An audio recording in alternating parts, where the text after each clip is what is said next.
Bismillahirrahmanirrahim. Assalamualaikum warahmatullahi wabarakatuh. Alhamdulillahi rabbil alamin. Wassalatu wassalamu ala nabiyyina Muhammadin wa ala alihi wa sahbihi ajma'in, amma ba'd. Kita panjatkan puji syukur kehadirat Allah subhanahu wa ta'ala. Pada malam hari ini kita kembali diberi kekuatan, kesehatan, hidayah serta taufik dari Allah Jalla wa'ala, sehingga kita bisa kembali menghadiri pengajian rutin tafsir kita ini. Kita berharap semoga Allah Jalla wa'ala berkenan untuk melimpahkan kepada kita semua ilmu yang bermanfaat, sehingga bisa kita amalkan sebagai bekal untuk menghadap kepada Allah Jalla wa'ala. Amin ya rabbal alamin. Salat dan salam semoga selalu tersanjungkan ke Nabi besar kita Muhammad sallallahu alaihi wasallam, kepada para sahabatnya, keluarganya dan umatnya yang setia mengikuti tuntunannya hingga hari akhir nanti. Kaum muslimin dan kaum muslimat yang kami hormati, pembahasan terakhir kita pada minggu kemarin adalah tentang ayat yang terakhir dari surat Al-Fatihah, yaitu ayat yang berbunyi Siratal ladzina an'amta 'alaihim ghairil maghdubi 'alaihim waladdallin.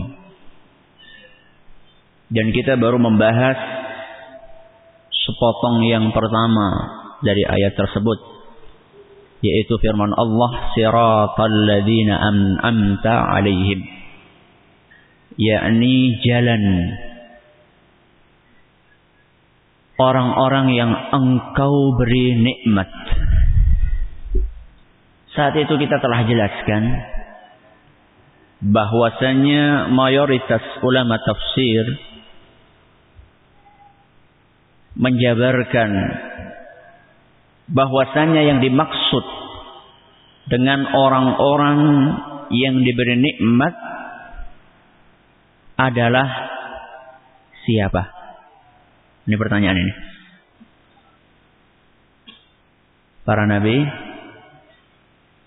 para siddiqin, para syuhada, dan kaum sholihin. Itu disebutkan di dalam Al-Quran surat apa, ayat berapa? An-Nisa ayat berapa? Ayat 69. Setelah Allah subhanahu wa ta'ala mengajak kita untuk meniti jalan yang lurus, Allah tidak mencukupkan hanya dengan mengajarkan kepada kita jalan yang lurus tersebut. Namun Allah subhanahu wa ta'ala kemudian mengiringi nasihat itu dengan peringatan, agar kita tidak menempuh jalan yang tidak lurus. Dan peringatan itu Allah sebutkan di dalam akhir ayat tadi. Ghairil maghdubi alaihim waladdallin.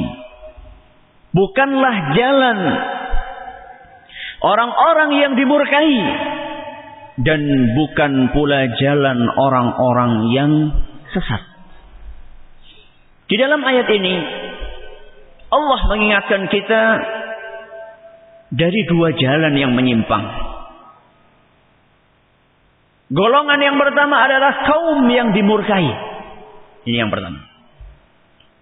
Yang kedua adalah kaum yang sesat. Siapakah mereka? Siapakah orang-orang yang dimurkai, dan siapa pula orang-orang yang sesat? Mayoritas ulama, bahkan ada yang mengatakan bahwasanya itu adalah ijma', menafsirkan bahwa yang dimaksud dengan golongan yang pertama, yaitu orang-orang yang dimurkai, adalah kaum Yahudi. Sedangkan golongan yang kedua, yaitu kaum yang sesat, adalah orang-orang apa? Nasrani. Bahkan Penafsiran itu muncul dari lisan Nabi kita Muhammad sallallahu alaihi wasallam. Kalau yang sudah menafsirkan itu Kanjeng Rasul sallallahu alaihi wasallam, maka kita hanya tinggal mengatakan apa? Sami'na wa ata'na.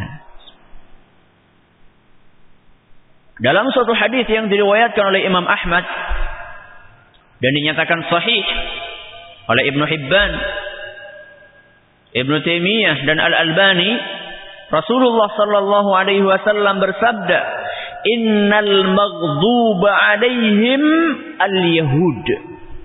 Kata beliau, sesungguhnya orang-orang yang dimurkai adalah an-nasara, dan orang-orang yang sesat mereka adalah orang apa? Nasrani. Timbul pertanyaan, apa karakter orang Yahudi sampai mereka itu dikatakan sebagai kaum yang dimurkai? Dan apa pula sifat orang Nasara sampai mereka itu dicap sebagai golongan yang apa? Sesat. Nah, ini kita harus pelajari ini, supaya kita enggak memiliki sifat itu. Tentunya banyak ya karakter negatif yang dimiliki oleh kaum Nasrani dan kaum Yahudi itu banyak. Bukan hanya apa? Banyak. Itu cara orang Jawa Timur. Cara wong Banyumas apa? Akeh banget ya. Cuman sekarang kita ingin mengetahui apa karakter yang paling menonjol yang dimiliki oleh orang Yahudi sehingga mereka itu dimurkai. Dan apa pula sifat yang menonjol dalam diri orang Nasara sampai mereka itu berhak untuk mendapatkan label golongan yang sesat. Orang Yahudi adalah merupakan sesosok kaum yang terkenal banyak ilmu, tapi enggan untuk mengamalkannya. Akeh ilmune, tapi apa? Moh mengamalkan. Itu karakternya orang apa? Yahudi. Makanya mereka berhak untuk apa? Dimurkai oleh Allah Subhanahu wa taala. Kebalikannya orang Nasrani. Orang Nasrani ini tersohor banyak amal, tapi amale orang nganggo ilmu. Ini kebalikan ya. Ini dua kutub yang saling bertolak belakang. Kalau orang Yahudi ilmunya akeh, tapi orang gelem apa? Ngamal. Kalau orang Nasrani amale akeh, tapi orang nganggo apa? Ilmu. Dari sini kita bisa mengambil pelajaran berharga agar kita hati-hati dari dua sifat tercela tadi. Berilmu enggak beramal, atau sifat yang kedua apa? Beramal enggak pakai apa? Kalau ada kaum muslimin yang punya ilmu tapi dia enggan mengamalkannya, berarti dia mirip dengan orang apa? Sebaliknya, kalau misalnya ada di antara kaum muslimin sing ngamal,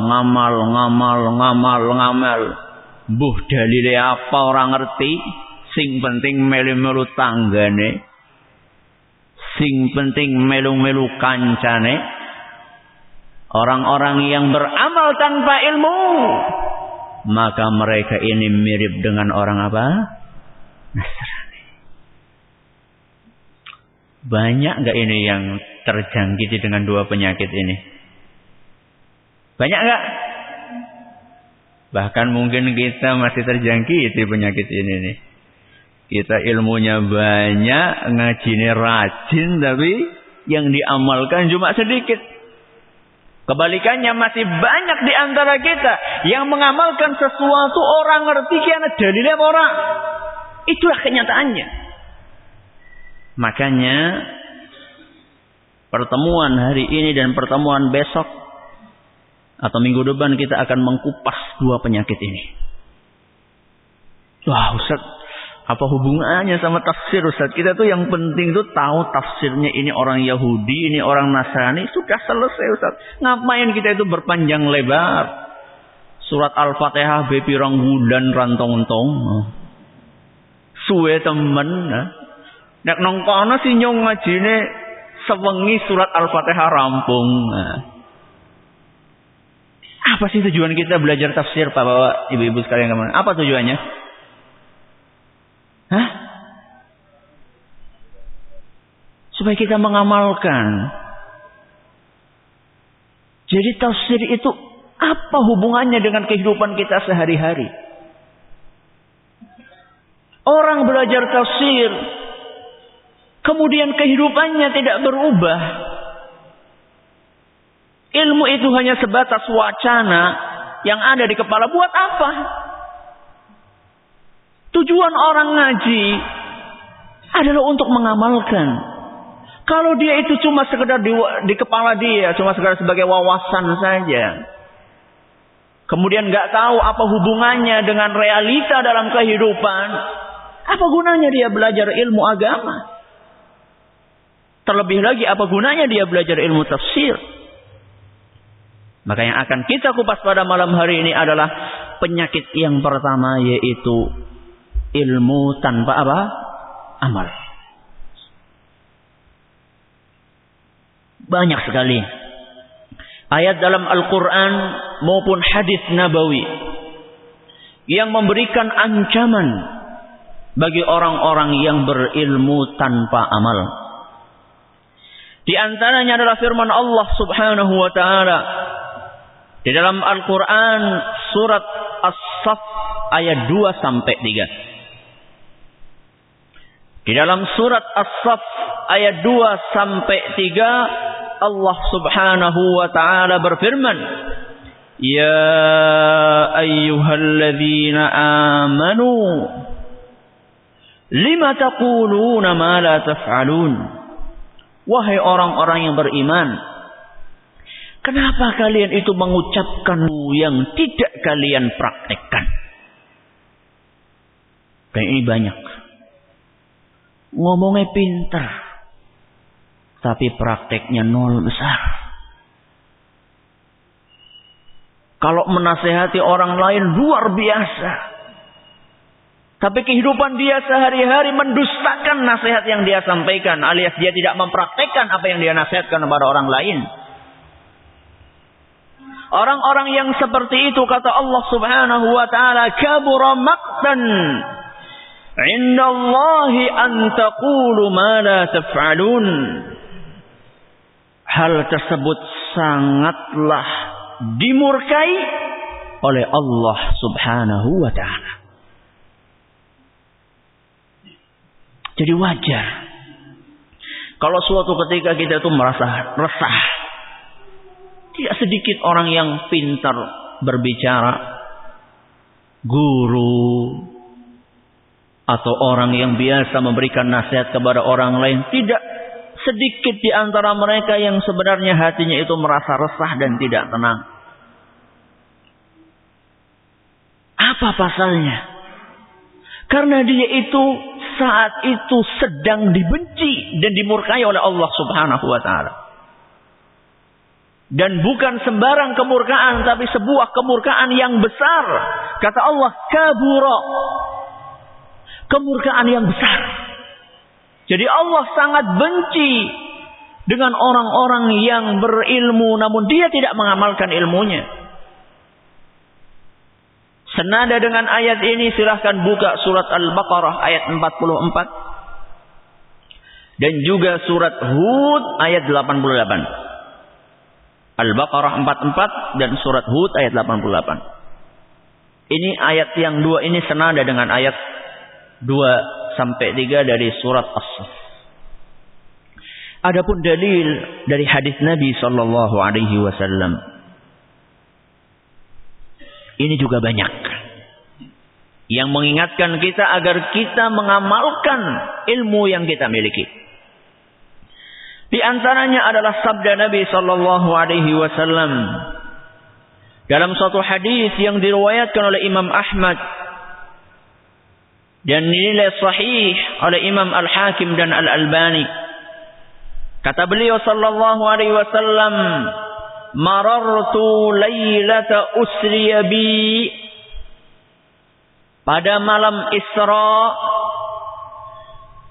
Isra itu peristiwa Isra Mi'raj ya. Peristiwa apa? Isra Mi'raj. Pada malam Isra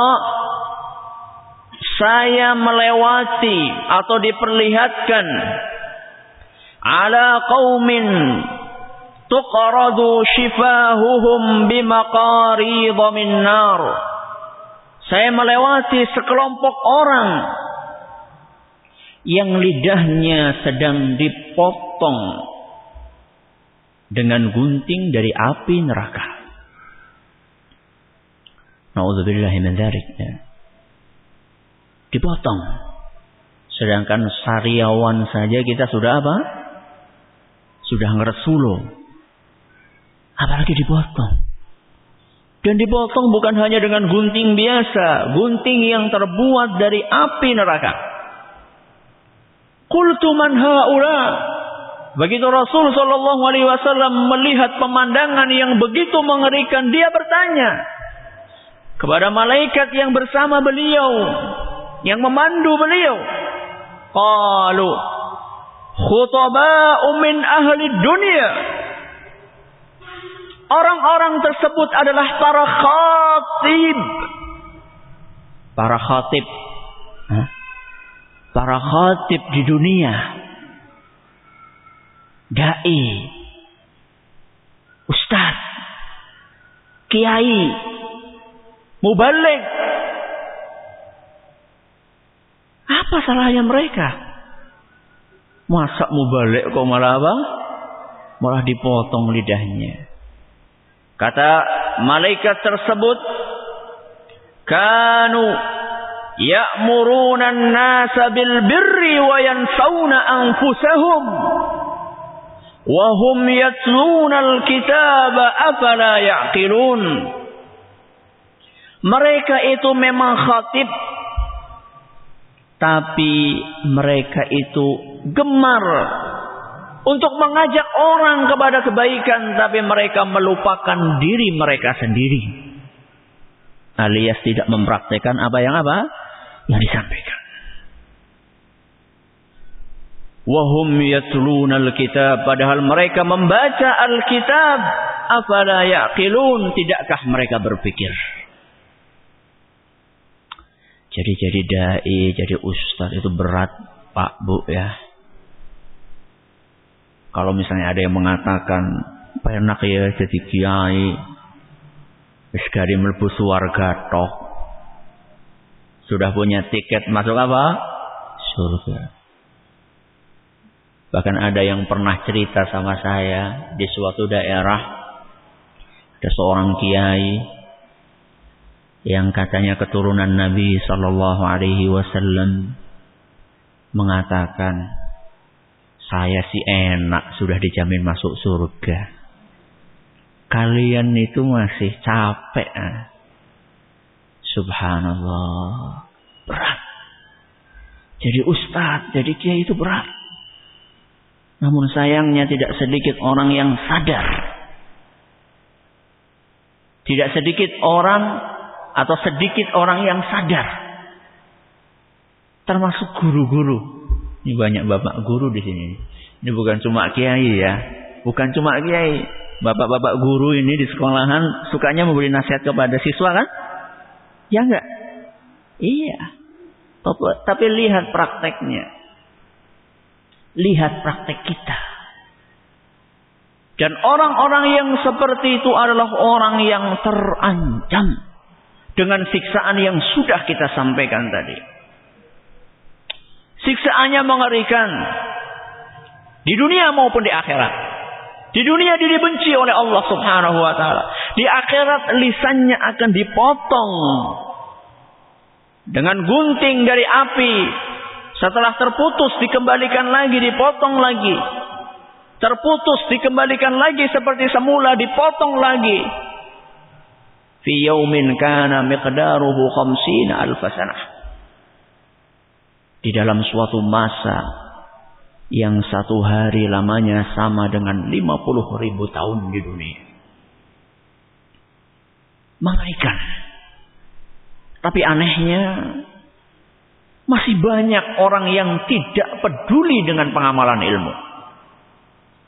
Seorang ulama besar yang bernama Imam Az-Zahabi, beliau pernah berkata, "Wa ammal yaum," adapun di masa ini, di masa beliau, "fama baqiya minal ulumil qalilati illa al-qalilu fi unasin qalil." Adapun di masa ini, ilmu yang tersisa dari ilmu yang sedikit itu hanya sedikit. Kita punya ilmu yang Allah berikan kepada manusia itu banyak apa sedikit? Sedikit.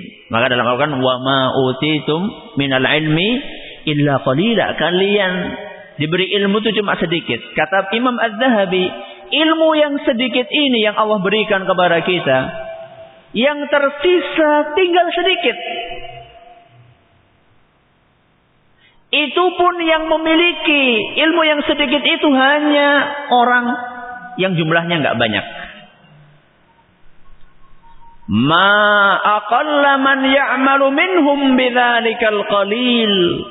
Lebih sedikit lagi orang yang mengamalkan ilmu yang sudah sangat sedikit tersebut.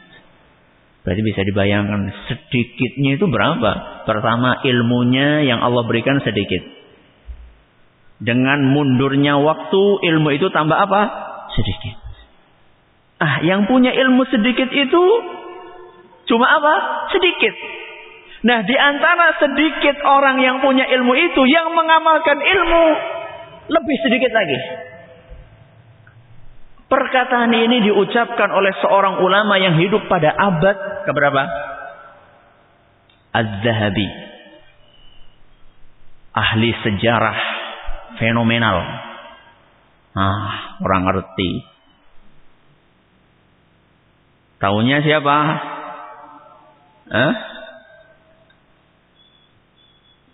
Hidup pada abad ke-8 Hijriah. Abad keberapa? 8. Sekarang kita hidup pada abad keberapa? 15. Kalau Imam Zahabi hidup sampai ke zaman kita, entah apa yang akan diucapkan oleh Imam Az-Zahabi. Maka, bapak-bapak dan ibu-ibu sekalian yang kami hormati, pernahkah kita merenung di dalam kesendirian kita, dari sekian banyak ilmu yang kita dapatkan di dalam majelis taklim, di dalam pengajian, berapa sih yang sudah kita praktekkan? Ataukah kita itu hanya sekedar menumpuk wawasan atau wacana di dalam otak kita? Saya suka melihat pengajian yang dihadiri oleh banyak orang. Apalagi di Purbalingga ini. Tapi di satu sisi terkadang kita perlu mengelus dada. Ternyata dari sekian banyak orang yang hadir itu, berapa persen di antara mereka yang mengamalkan ilmu yang didapatkan? Maka alangkah baiknya mulai detik ini kita coba, setiap dapat ilmu sedikit, amalkan. Entah itu yang kaitannya dengan akidah, atau kaitannya dengan ibadah, atau kaitannya dengan akhlak. Tentang akidah, sudah lama ngaji, tapi masih percaya dengan mitos.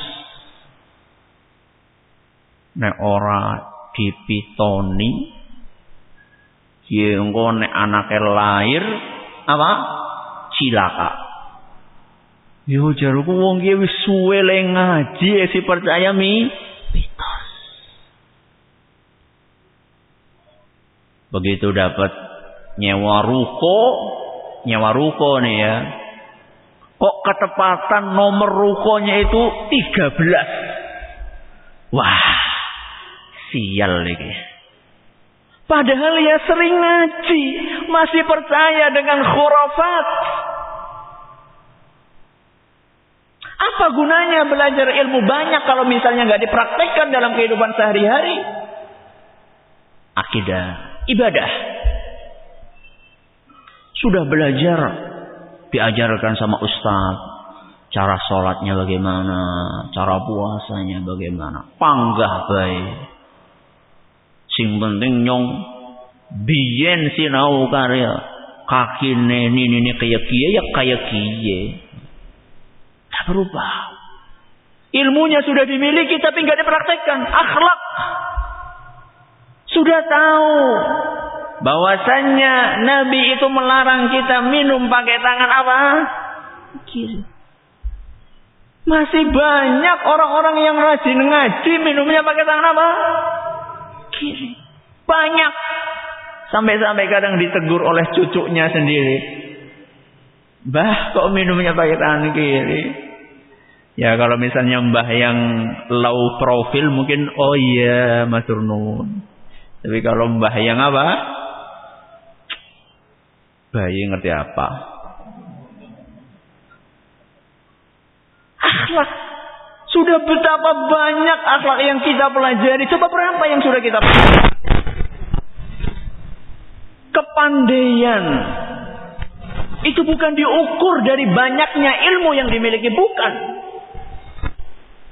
Tapi kepandaian seseorang itu diukur.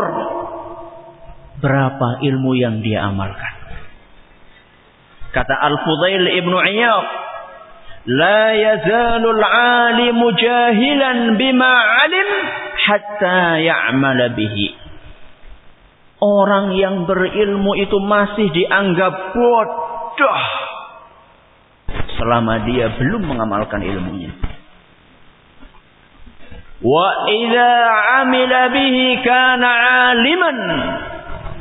Manakala seorang itu mengamalkan ilmunya, saat itulah dia dianggap sebagai ulama, dianggap sebagai orang yang berilmu. Jadi gak usah silau dengan gelar KH, Doktor, MA, LC, SAG. Gak usah silau dengan gelar-gelar tersebut. Lihat amalannya bagaimana. Lihat prakteknya bagaimana. Sekalipun dia itu profesor, doktor, MA, apalagi? Sekalipun dia itu memiliki seluruh gelar tersebut ditambah dengan kiai haji di depannya. Tapi nek salat mangsane salat ya orang mangkat nang masjid. Itu bukan orang pinter. Namun kebalikannya. Gak punya gelar. Gak punya apa? Gelar. Mungkin di masyarakat dia dipandang sebelah mata. Karena status sosialnya yang rendah. Pekerjaannya yang remeh. Orang miskin. Tapi orangnya itu rajin sholat berjamaah di masjid. Rajin berinfak. Meskipun dia itu serba kekurangan. Inilah orang yang alim. Inilah orang yang berilmu. Bukan yang tadi. Itu barometer menentukan orang yang berilmu dari orang yang bodoh menurut seorang tabi'in atau seorang tabi'ut tabi'in yang bernama Al-Fudail bin Iyad.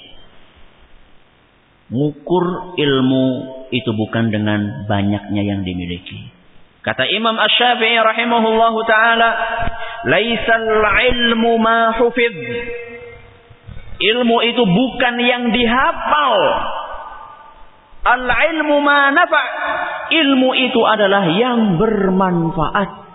Ilmu yang bermanfaat itu yang dipraktekkan, itu yang bermanfaat. Jadi orang menilai seorang alim itu adalah bukan mesti sekian ratus hadis yang dia hafal. Dia sudah hafid Quran. Sekian buku dia pernah baca. Bukan itu.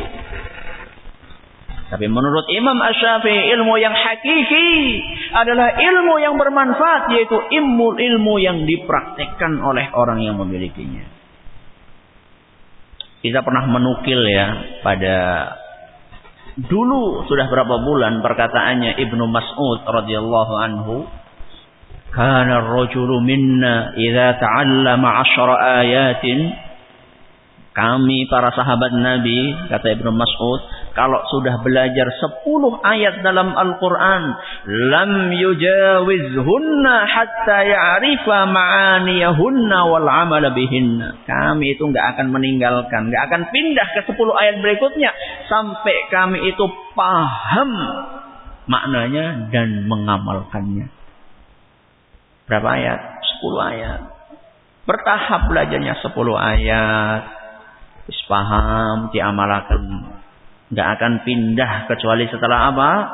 Diamalkan. Baru tambah lagi 10 ayat.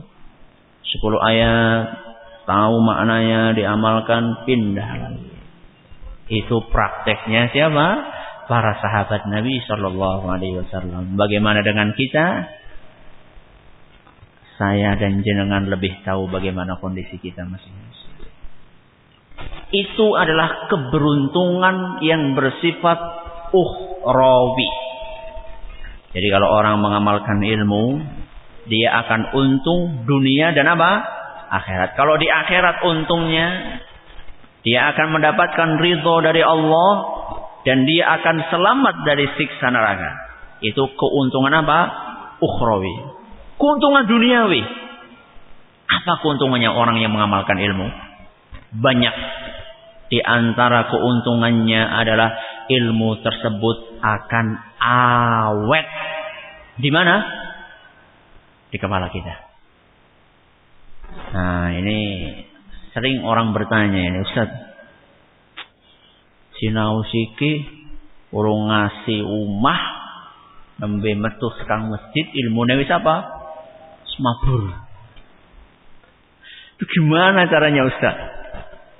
Apa nyongnya ujarku ora bodoh-bodoh banget loh, Ustaz loh. Biasanya ujarku rapatku ya 7, 8 itu kan masih mending gitu lah. Kenapa kok ilmu ini cepat sekali hilang? Kata Ali bin Abi Thalib radhiyallahu anhu, hatafal ilmu bil amal. Ilmu itu akan menyeru, memanggil amal.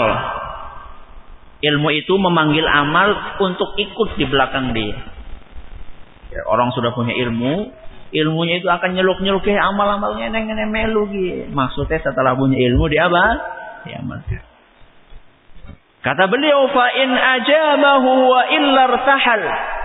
Kalau seandainya amal itu manut, dipanggil sama ilmu, maka ilmu itu akan awet, akan melekat di kepala kita. Wa illa irtahal. Kalau misalnya ilmu amal tadi enggan, mohlah senanah melaku dewek. Enggan nih, maka ilmu tersebut akan musnah, akan cepat pergi.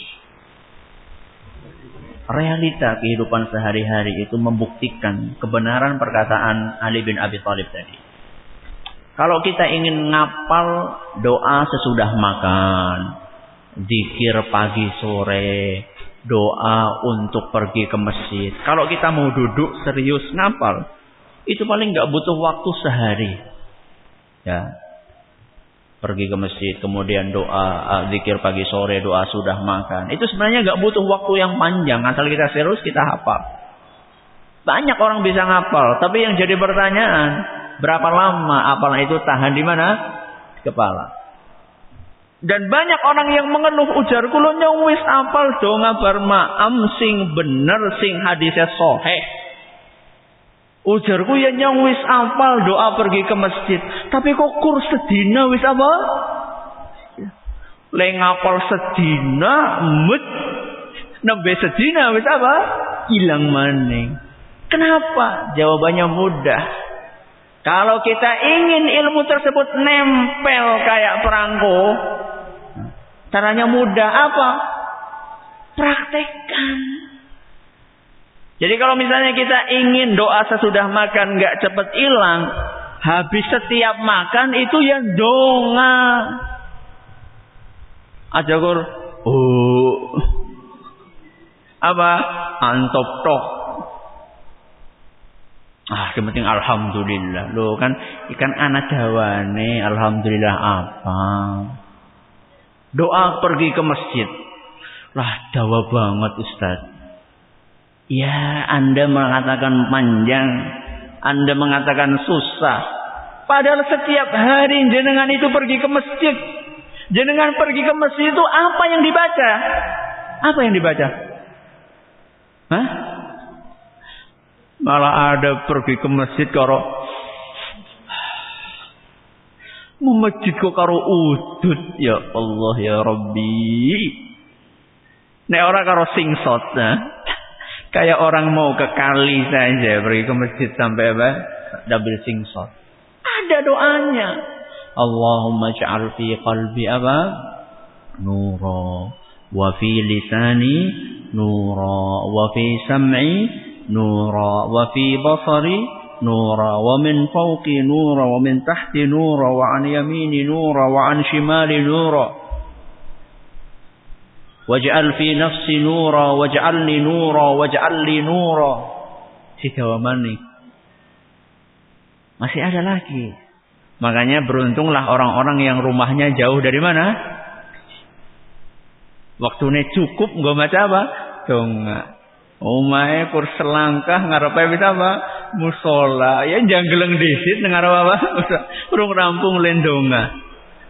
Itu kalau orang yang mengamalkan apa? Doa. Kalau orang yang enggak peduli lah dongan-dongan ngapa? Cepat lupa karena enggak dipraktekkan. Sama dengan zikir pagi dan sore. Zikir pagi dan sore itu manfaatnya luar biasa.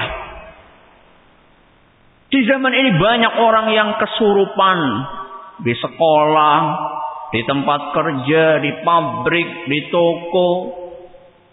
Banyak orang kesurupan. Salah satunya adalah karena dia itu tidak memakai perisai ketika dia itu keluar dari rumahnya. Apa tamengnya? Tamengnya ya zikir pagi dan sore. Zikir pagi dan sore. Zikir pagi adalah zikir yang dibaca. Waktunya adalah ba'da subuh atau mulai dengan masuknya fajar sampai apa? Sampai terbitnya matahari. Itu waktu membaca zikir pagi. Kalau zikir sore itu dibaca dengan masuknya waktu asar sampai terbenamnya apa? Matahari. Apa saja banyak zikirnya. Ada kulhu 3 kali, falak 3 kali, nas 3 kali.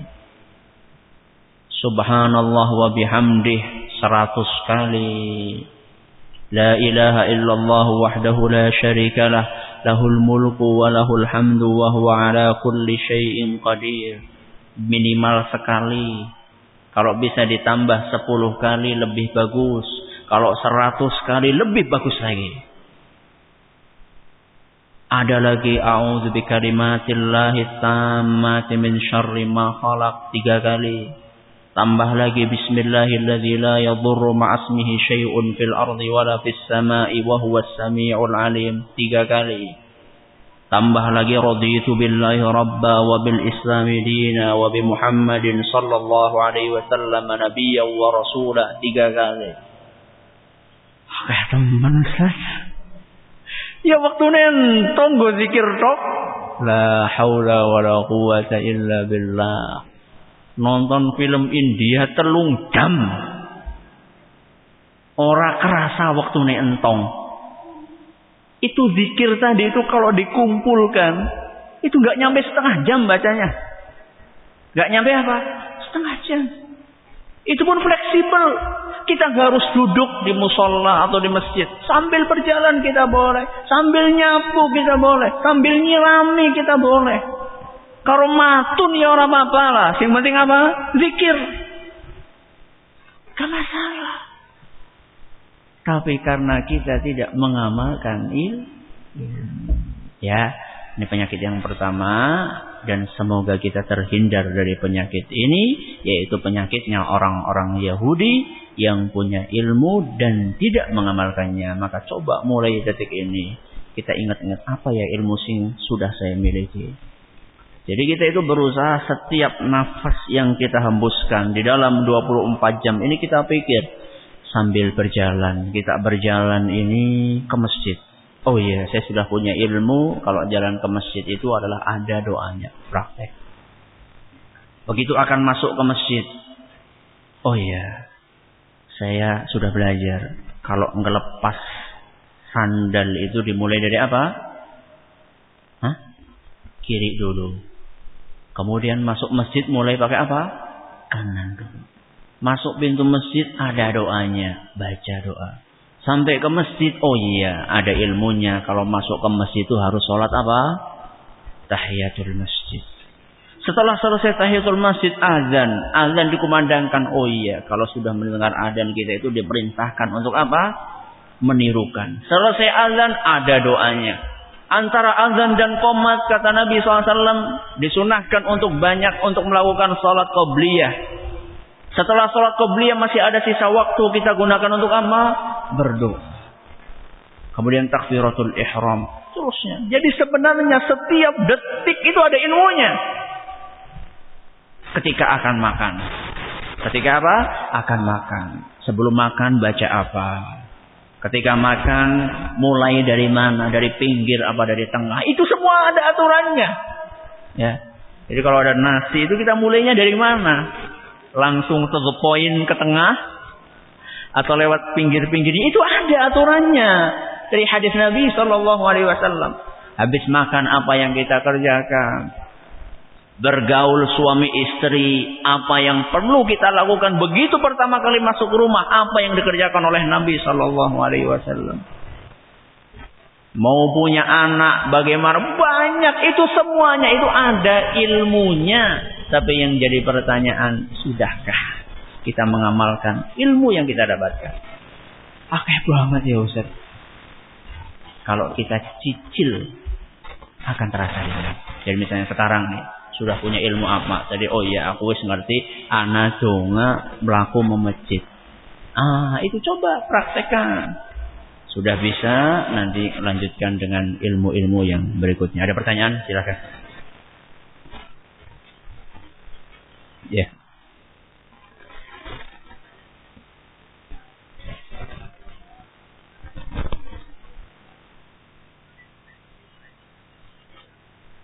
Ya. Apa yang kita lakukan? Seandainya orang tua kita itu sering menasihati kebaikan, tapi dia tidak melakukannya. Jawabannya, taati nasihat tersebut. Taati nasihat tersebut. Jadi jangan ngomong ramane ngongkon-ngongkon salat mangsane adzan malah nonton TV. Ya nyong yang moh melu salat kayak gue. Salah. Nah, jadi kalau ada orang menasihati kita, kok dia tidak mengamalkan, terima nasihatnya. Asal nasihatnya apa? Bagus. Jadi kalau orang tua kita memerintahkan kita kebaikan dan itu baik, ada tuntunannya, praktekkan. Sudah, praktekkan. Setelah kita praktekkan, kita balik nasihati orang tua kita. Ya, kita balik apa? Nasihati orang tua kita setelah kita mempraktekkan nasihat dia. Ya beda, nasihati orang tua itu bahasanya apa? Harus santun. Ya, beda antara kita negur anak TK sama kita bicara dengan apa? Orang tua. Orang tua bagaimanapun juga minim ilmunya, tetap dia itu merasa lebih banyak makan asam garam. Nah, ada tata caranya kita menasihati orang tua. Nah, tidak bersifat doktrin, tidak bersifat menyuruh, tidak bersifat menghakimi atau memvonis. Banyak aturannya. Jadi ketika kita menegur orang tua pun kita juga harus menegur dengan cara yang elegan, dengan cara yang santun dan sopan supaya bisa diterima. Ada lagi silakan. Iya. Ya. Bisa jadi seperti itu. Bisa jadi seperti itu.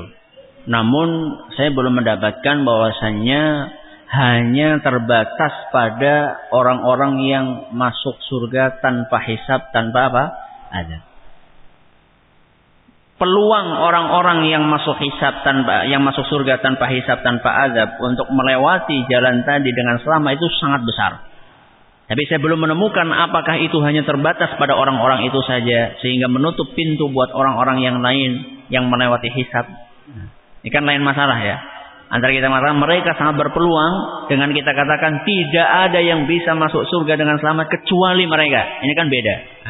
Nah, ini tidak menutup kemungkinan bisa jadi ada juga orang-orang yang masuk surga dengan lancar seperti kilat meskipun dia itu adalah mengalami hisab. Segera cukup sampai di sini karena waktunya sudah habis. Wallahu ta'ala a'la wa a'lam. Atas perhatiannya kami ucapkan terima kasih. Atas segala kurangan kami mohon maaf yang sebesar-besarnya. Subhanakallahumma wa bihamdika asyhadu an la ilaha illa anta astaghfiruka wa atubu ilaik. Wassalamualaikum warahmatullahi wabarakatuh.